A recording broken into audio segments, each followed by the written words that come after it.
हिंदू पक्ष के वकील सुधीर त्रिपाठी हमारे संग मौजूद है। सुधीर जी, क्या चर्चा की कोर्ट में आप लोगों ने? आज कोर्ट में आदेश होना था कार्बन डेटिंग के प्रार्थना पत्र पर, लेकिन माननीय न्यायालय द्वारा कुछ बिंदुओं पर पुनः समझना था और माननीय न्यायालय द्वारा समझना था, इसलिए हम लोग को पूरा बताया गया और सीपीसी के ही तरह तरह दलील दी गई और सारी उनको अपनी प्रार्थना पत्र और विपक्षी की आपत्ति ही पढ़कर सुनाया गया। रिजर्व की स्थिति में तो हम लोग देखते हैं ज्यादातर फैसला सुनने को मिलता है, ये ऐसा कुछ नहीं, नया चीज नहीं है। ऐसा होता है कुछ किसी मुद्दे पर यदि स्पष्ट नहीं हो पाता है, बहस या कोई कंफ्यूज रहती है या वो कोर्ट को समझ में नहीं आता है तो पुनः आबादी या प्रतिवादी से सुन सकती है। 11 तारीख को अब क्या होगा सुधीर सर? कोर्ट में 11 तारीख को 11 तारीख को विपक्ष ने आज कहा कि इनको जो बहस हुई है इन पर मैं फाइल लेकर नहीं आया हूँ, फाइल सिर्फ मैं फैसला आदेश सुनने आया था, इसलिए पत्रावली नहीं लाया हूँ। तो 11 तारीख को यदि अपना चाहें तो बहस कर सकते हैं, कोर्ट ने ऐसा आदेश किया है, और नहीं तो आदेश हो जाएगा। ये बता सवाल किया आज के दिन जज ने, क्योंकि पहले इस पे एक बार एक दिन की सुनवाई हुई थी, आज के दिन क्या सवाल जज ने किया? ऐसा जज का मान एक सवाल था कि जैसे कार्बन डेटिंग के जान और हमारे प्रतिवादिनी संख्या 1 राखी सिंह द्वारा कहा गया था कि कार्बन डेटिंग से क्षति होना, विरोध जो उन्होंने जताई थी और उनके अधिवक्ता द्वारा, उस पर थोड़ा सा स्पष्टीकरण जज द्वारा किया गया। सुधीर त्रिपाठी हैं जो पूरी बात बता रहे हैं कि क्या कुछ आज कोर्ट में हुआ। ज्ञानव्यापी मामले में महत्वपूर्ण फैसले का दिन था, कोर्ट ने अब 11 तारीख अगली सुनवाई की तारीख दी है, फिर से इस पर अब चर्चा होगी। मदन जी, आप कोर्ट के अंदर मौजूद थे, क्या कुछ सुना? आज माननीय न्यायाधीश महोदय तो हम लोग अपेक्षा किए थे कि ऑर्डर हमारे पक्ष में आएगा और आदेश देंगे, परंतु उन्होंने हमारी बात को पुनः कहा कि चूंकि ये बड़ा संवेदनशील मामला है, विषय है, इसलिए इस पर विस्तार पूर्वक हम सुनना चाहेंगे और सारी बातें हो, क्योंकि यह करोड़ों लोगों की आस्था का विषय है और क्या शिवलिंग के साथ छेड़छाड़ होगी ऐसा तो नहीं है। तो वो सारे बातों पर अपना क्लियर करना चाह रहे थे और जिससे कि स्पष्ट हो जाए कि किसी प्रकार का भ्रम विभ्रम न उत्पन्न हो, इसलिए विस्तार से हमारी बात सुने माननीय न्यायाधीश महोदय। और उन्होंने कहा कि इस पर विपक्षी ने आपत्ति की कि मुझे भी अब एक दिन का समय दिया जाए और अगली तिथि 11 तारीख को तय कर दी गई है। तो उम्मीद ये की गई थी कि आज कुछ फैसला सुना जाएगा, नहीं कोई नया विषय निकल कर आ गया क्या कोर्ट में सुनवाई के दौरान? नहीं, आज तो माननीय न्यायाधीश महोदय कोई नई बात नहीं आई, लेकिन हमने अपने पक्ष को क्लियर किया और इसमें एक बड़ी बात आई कि चूंकि वजू खाने से जब पानी हटाया गया तो जो हमारे प्लेंट में अदृश्य देवी देवता का विषय था उसमें अदृश्य देवता दृश्यमान हो गए। तो इस विषय पर स्पष्ट करके माननीय न्यायाधीश महोदय पूरी तरह से चाहते हैं कि एक युक्त निर्णय आया जिसमें किसी प्रकार का भ्रम न रहे।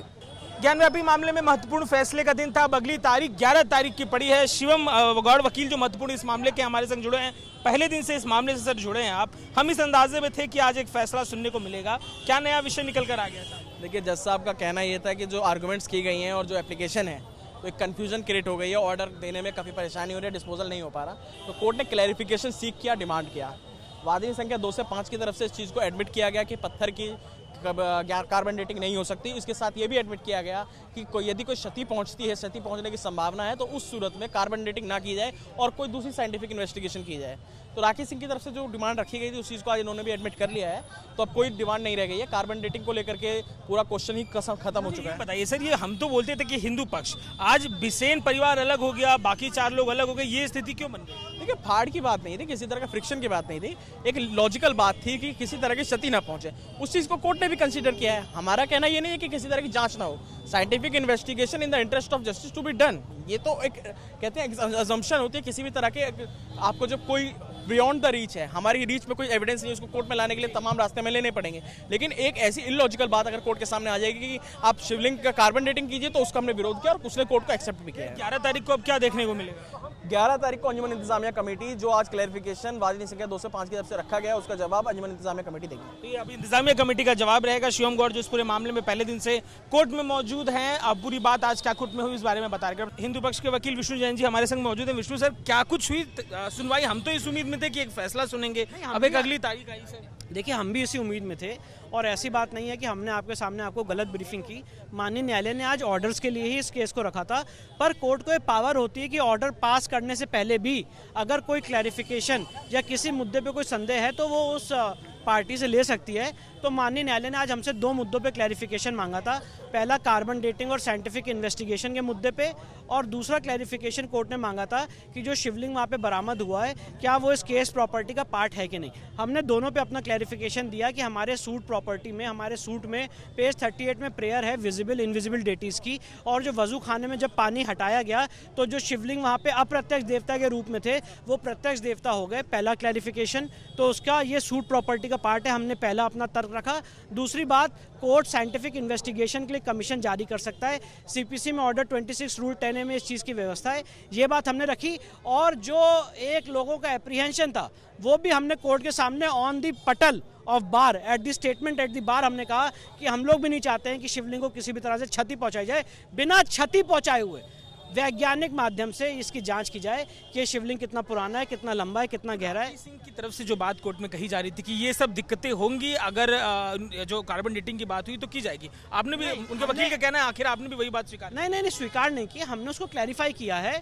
हमारी एप्लीकेशन सही तरह से पढ़ी नहीं गई और आप लोग को भी सही तरह से बताई नहीं गई। सिर्फ कार्बन डेटिंग को उठाया गया और शिवलिंग को उठाया गया और मिला दिया गया। कार्बन डेटिंग जो मांगी गई थी वो शिवलिंग के इर्द गिर्द के एरिया की मांगी गई थी, शिवलिंग की कार्बन डेटिंग हमने नहीं मांगी थी। और हमने ये कहा था कार्बन डेटिंग हमारी जो एप्लीकेशन में लिखा है उसको आप पढ़िए, हमने तो आपसे शेयर भी किया है। कार्बन डेटिंग और अदरवाइज ये असर्टेन किया जाए कि शिवलिंग कितना पुराना है और उसके इर्द गिर्द के एरिया की कार्बन डेटिंग की बात हमने कही है। तो वो आज हमने कोर्ट के सामने क्लैरिफाई कर दिया। तारीख को क्या हो, ये भी क्लैरिफाई कर दिया कि हम लास्ट वो लोग होंगे जो शिवलिंग को क्षति पहुंचाने की बात करेंगे। अब 11 तारीख को क्या होगा सर? आखिरी तारीख को इस क्लैरिफिकेशन पे मुस्लिम पक्ष अपना प्रत्युत्तर देगा, उसके बाद माननीय न्यायालय अपना फैसला सुनाएगा। कोई महत्वपूर्ण दिन नहीं है, जो पार्ट हर्ट छूट गई है बहस वो 11 तारीख को पूरी होगी। आज के दिन फैसला होना था, हम इस उम्मीद में थे सर, क्या हुआ, क्यों कोर्ट ने फैसला नहीं दिया? कोर्ट को कुछ रास्ते समझ में नहीं आए होंगे, उसको कंफर्म करने के लिए कोर्ट ने फिर से हियरिंग का शुरू की है। हिंदू पक्ष में क्या हो गया सर? ये लोग आपस में लड़ने लगे हैं क्या? ये तो वो जान सकते हैं, ये हम नहीं बता सकते उनके बीच में क्या हुआ क्या नहीं। कार्बन डेटिंग की बात कर रहे हैं, इसको लेके कोर्ट में क्या जिक्र में कहा आप लोगों ने, और अब आप लोग क्या आगे? देखिए, जनरल पब्लिक कार्बन डेटिंग तो जानती नहीं है, वो जो समझदार लोग कार्बन डेटिंग के बारे में अच्छी तरह जानते हैं। कार्बन डेटिंग उन्हीं चीज़ों को होती है जो जीव जंतु या पशु पक्षी होते हैं वो मर जाते हैं, तो फिर उनकी बहुत पुरानी कोई लाशें कहीं से मिल जाए दफन हुए तो उसी कार्बन डेटिंग होती है। तो आप क्या चाहेंगे इस मामले में? मुस्लिम पक्ष क्या चाहेगा, क्या होना चाहिए? हम तो चाहेंगे कि उसको ऊपर से थोड़ा तोड़िए, तोड़ के देखिए कि वो ईंट मिट्टी का बना हुआ है या पत्थर का बना हुआ है। पत्थर का बना हुआ टूटेगा नहीं तो कोई आस्था जाएगी नहीं, ईंट मिट्टी का बना है तो टूट जाएगा, सारी बातें स्पष्ट सामने आ जाएंगी। मेरी तरफ से तो यही कहना है। ये जो आप आप उसको तोड़िए ना। जो आपस में ये लोग लड़ रहे हैं, क्या लग रहा है कि कुछ कोई ये तो कह रहे हैं खन्ने खोदने की बात कर रहे हैं, हम भी कह रहे हैं उसको तोड़ के देख लो। वो भी खन्ने खोदने की बात कर रहे हैं, हम भी कह रहे हैं उसको तोड़ के देख लो। तोड़ के देखने में क्या जाता है आपको? आप अगर एसआई सर्वे की बात की जाएगी तो आप समर्थन करेंगे? हम उसको तोड़ के देखने के बाद हमेशा समर्थन देंगे। आप ऊपर से थोड़ा हिस्सा तोड़िए, तोड़ के देखिए वो खंडित है। आप ये कहें कि खंडित नहीं है, नहीं खंडित होती तो हम कहते हैं आप उसे नहीं तोड़िए, क्योंकि आस्था का सवाल आता है। यदि खंडित है तो अब कैसे खंडित है? उनका ये कहना है कि ऊपर से तोड़ा गया, तोड़ के फुहारा बैठाया गया, ऊपर का हिस्सा तोड़ दिया तो खंडित है। और खंडित मूर्ति की पूजा होती नहीं है। अगर नहीं होती तो उसे तोड़ के देखा जा सकता है, निश्चित देखा जा सकता है 100%। अब 11 तारीख को आप अपना पक्ष रखेंगे कोर्ट में, ये बात कही जा रही है। हाँ। आप लोग क्या बताएंगे? जी सवाल जो आज थे जो है हमने वो पहले कहा वही फिर कहेंगे दोबारा। मुस्लिम पक्ष के वकील रईस हैं। 11 तारीख महत्वपूर्ण तारीख अब इस मामले में अगली है जब रईस खुद अपने इस पूरे मामले के बारे में अपनी राय कोर्ट के सामने रखेंगे। कैमरा पर्सन राजेश पांडे के संग अजय दुबे, AP न्यूज़ वाराणसी।